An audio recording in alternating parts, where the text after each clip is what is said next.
तर अयोध्येमध्ये राम मंदिर प्राणप्रतिष्ठा सोहळ्याला अवघे काही तास शिल्लक राहिलेले आहेत। त्या पार्श्वभूमीवरती संपूर्ण देशामध्ये आनंदाचं आणि उत्साहाचं वातावरण आहे। नागपूरमध्ये देखील हा उत्साह पाहायला मिळतोय। आज नागपूरमध्ये अनेक भागात शोभायात्रेचं आयोजन करण्यात आलं होतं। या शोभायात्रेमध्ये अनेक महिलांनी विविध पोशाख परिधान करून या यात्रेमध्ये सहभाग घेतलाय। आढावा घेतलाय तुषार कोहेनं।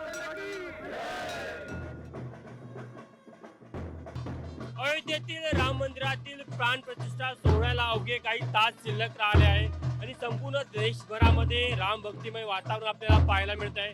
नागपूरमध्ये देखील वेगवेगळ्या विभागामध्ये अशा शोभायात्रा काढल्या जात आहेत। जर का तुम्ही बघितलं तर प्रभूनगर भागामध्ये ही शोभायात्रा काढलेली आहे।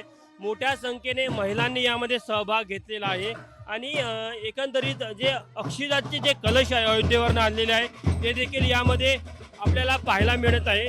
एकंदरीत जर का आपण बघितलं तर एक वातावरण मोठा उत्साहाचं आनंदाचं वातावरण आहे। मोठ्या संख्येने महिलांनी पारंपरिक वेशभूषा केलेली आहे। लहान मुलं असेल जे कोणी रामाच्या भूमिका साकारलेली आहे, लक्ष्मणाची असेल सीतेची भूमिका साकारलेली आहे, ते देखील आपल्याला पाहायला मिळतात।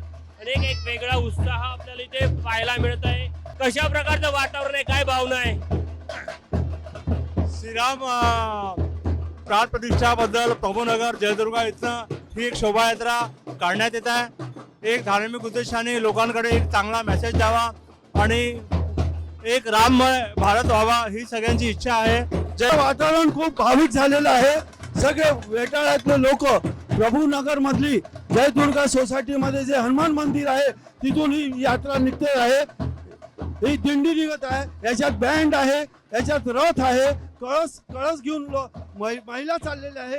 लहान मुलांनी आपली वेशभूषा केली आहे। तिला आलेले असलेले छोटे मुलं बघा कशा प्रकारे हनुमानाचा त्यांनी भूमिका साकारली आणि या शोभायात्रेमध्ये सहभागी झालेला आहे। काही तास शिल्लक आहे, उद्याला अयोध्येमध्ये मुख्य सोहळा होणार आहे। मात्र त्या पार्श्वभूमीवर संपूर्ण देशामध्ये वेगवेगळे कार्यक्रम आयोजित केले जात आहे। छान वाटत आहे, उत्साह आहे, आनंदी आहे, अजून वेगळीच एक्साइटमेंट आहे। कशा प्रकारे जल्लोषाचं वातावरण भक्तिमय वातावरण पाहायला मिळतंय, काय भावना आहे? सगळ्या मोठ्या संख्येने महिला आहेत। आनंद होतो। इतक्या वर्षांनी आपल्या देशात असं राम मंदिर झालंय त्यामुळे खूपच आनंद।